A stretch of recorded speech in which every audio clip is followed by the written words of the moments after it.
Januari 2018 lalu, DJI mengumumkan drone Mavic Air. Meskipun situasi sekarang bagi sebagian orang sepertinya agak kurang tepat untuk launching sesuatu yang baru, tapi brand besar seperti Canon, Apple, dan termasuk DJI nggak sabar buat ngeluarin produk terbaru mereka. 27 April 2020 atau lebih tepatnya 28 April waktu Indonesia Barat, mereka resmi mengumumkan drone terbarunya yakni Mavic Air 2. Drone ini lebih mirip Mavic Pro dibandingkan Mavic Air jika dilihat sekilas. Aku jadi berpikir kalau dia lebih mirip Mavic Pro, kenapa nggak dikasih nama Mavic Pro Lite atau Mini Mavic Pro? Tapi terserah mereka deh. Tapi yang pasti dari segi dimensi dan spesifikasi drone terbaru ini beda dari Mavic lainnya.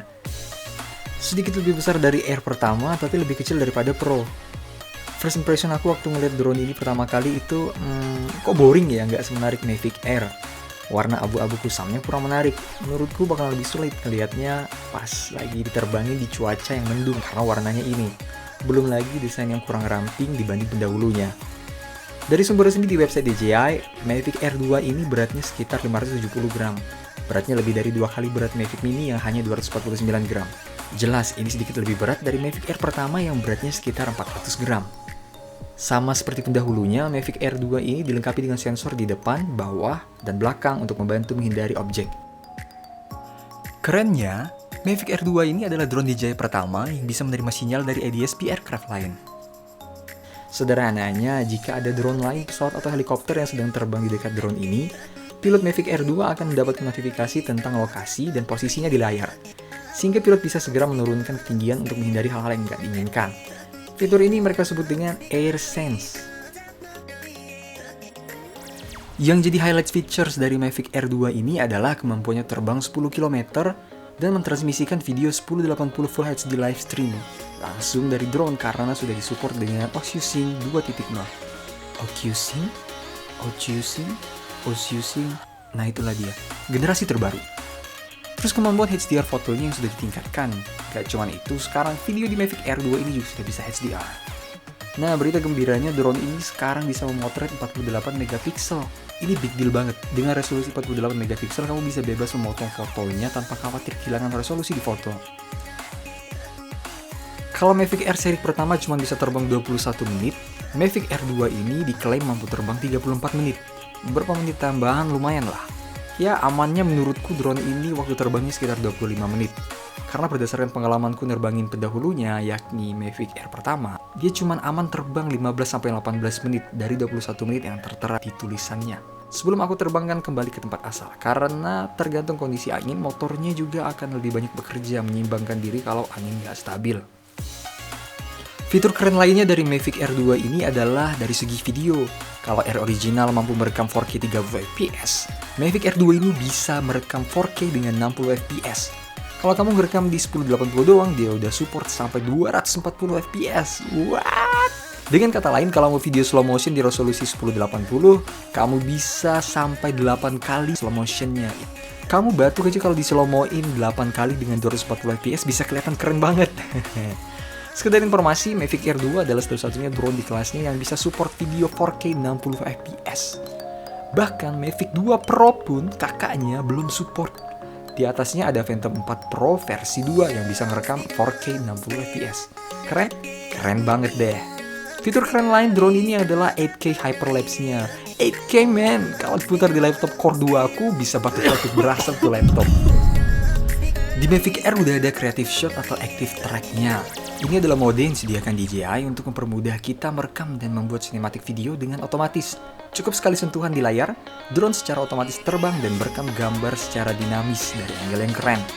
Kalau bingung, kita bisa bayangkan ini kayak preset untuk terbang deh. Mode ini di Mavic Air 2 udah ditingkatkan lagi. Akurasi tracking subjeknya dengan algoritma terbaru, drone ini bisa secara otomatis terbang sambil mengikuti kita dengan presisi yang lebih tinggi. Kalau kamu beli yang Flymore combo-nya, di dalam paketnya sudah include ND filter. ND filter itu membuat drone kita seolah-olah punya kacamata, sehingga kita bisa menghasilkan foto atau video yang lebih bagus dengan highlight dan shadow yang seimbang dan memudahkan kita untuk mengambil gambar di kondisi yang sangat terang banget. Buat kamu videographer, Mavic Air 2 udah support H265. Singkatnya, dengan kodek terbaru ini, video dihasilkan lebih kaya informasi dan detailnya lebih jelas, dan menggunakan lebih sedikit space di memori dibandingkan kodek sebelumnya, yakni H264. Harganya berapa, Bang? Belinya di mana? Sabar, berhubung ini barang baru diumumkan dan kemungkinan akan tersedia di DJI Store baru pertengahan Mei, harga pasti untuk di Indonesia kita belum tahu. Tapi kalau kita lihat di beberapa situs DJI luar negeri, kita bisa dapat bayangan beberapa kisaran harganya. Sampai dengan video ini diupload, harga yang tertera di website DJI Amerika berkisar di 799 US dollar untuk yang Mavic Air 2 biasa doang ya. Dan untuk yang Mavic Air 2 Flight More Combo harganya sampai 988 US dollar. Tapi waktu aku cek di website Singapura harganya sedikit lebih tinggi untuk yang Fly More Combo, yakni 999 US dollar. Ya wajar sih, beda negara pasti beda harga, karena tergantung regulasi negara tersebut. Dari harga itu kita bisa ambil gambaran kalau DJI Mavic Air 2 ini masuk ke pasar Indonesia, maka prediksiku harganya di kisaran 15 jutaan untuk yang combo dan 12 jutaan untuk yang biasa. Tapi harga ini cuma prediksi aja ya, bisa lebih bisa kurang. Tergantung dari situasi dan kondisi Indonesia dan kurs dolar saat drone-nya masuk ke Indonesia. Lalu untuk siapa drone ini, Bang?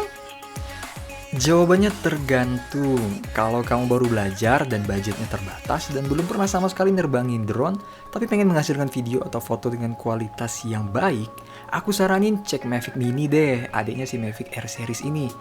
Harganya lebih rendah di kisaran 7 jutaan.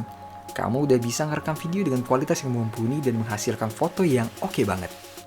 Kalau kamu seorang filmmaker atau profesional yang udah biasa nerbangin drone, tapi kamu butuh drone yang kecil, portable, tapi mampu menghasilkan gambar dan video dengan kualitas terbaik, mungkin bisa dipertimbangkan untuk beli Mavic Pro Series. Keunggulannya, kita bisa mengatur aperture secara manual di Mavic 2 Pro. Sedangkan Mavic Air Series belum support fitur ini. Ya wajar aja sih mengingat harganya yang lebih mahal ya, si Mavic 2 Pro. Nah, Mavic Air 2 ini cocok buat kamu yang udah punya drone, terbiasa menggunakan drone, dan kamu yang biasa memoto aerial fotografi, fitur 48 megapikselnya cocok buat kamu. Seperti yang udah aku sebutin sebelumnya, dengan 48 megapiksel ini, foto yang kamu hasilkan lebih tajam dan detail. Kerennya fitur ini nggak ada di Mavic 2, tapi dengan harga relatif lebih rendah, kita udah bisa nikmati fitur foto beresolusi tinggi ini di Mavic Air 2. Selanjutnya terserah kamu nentuin drone mana yang cocok buat kamu. Secara pribadi aku suka banget dengan produk drone DJI. Karena dukungan layanan DJI lewat firmware atau software yang selalu diupdate terus, kita bisa tenang nerbangin drone tanpa takut tiba-tiba drone-nya hilang kontrol dan nyemplungin dirinya ke air. Kita tunggu aja berita selanjutnya mengenai harga resminya di Indonesia berapa. Aku berharap setelah COVID-19 berakhir, aku bisa punya kesempatan untuk ngasih review secara langsung dan bisa nunjukin fiturnya secara langsung ke kalian. Sementara ini, sabar dulu ya. Tetap jaga kesehatan kalian, tetap produktif, jangan hilang semangat. Demikian video dari aku, stay home, stay healthy. Klik tombol subscribe untuk support channel ini.